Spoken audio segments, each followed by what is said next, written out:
of the knees bent and the tailbone tilted under, upper back arch, all of that good stuff in there while you're stepping and touching and stepping and touching. And then notice that you can actually slide your hip toward that step and then toward the other step.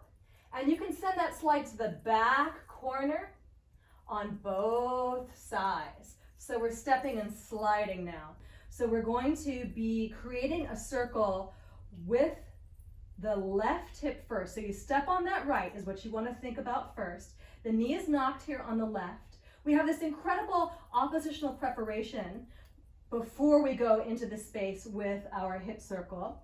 You want to make sure that your shoulders are a little bit open to your audience, and these high arms, we're actually still going to keep that engagement in the shoulder blades, but we'll bring the hands toward the head. And so now with this left hip, you're going to tuck under a little bit so you can push the hip forward, front, outside, back, and around. And all you're doing is just sort of locating the fact that you can make this big swish with the hip. And it's really accentuated if you keep the feet pretty close together, you let the knee knock in, you let that back hip react. It's not doing the movement, but it isn't holding still either. It's making way for it. So after you do that on the left, step on the left and get that great oppositional prep on the left as well now, so you can do your next circle on the right. So in the choreography, we take it slow. We have a full count of 8 to step and another to do the circle. So it will be 1, 2, 3, 4, 5, 6, 7, 8, 2, 2, 3,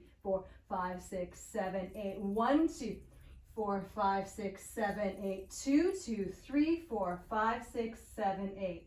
And notice I take that all the way through to the side.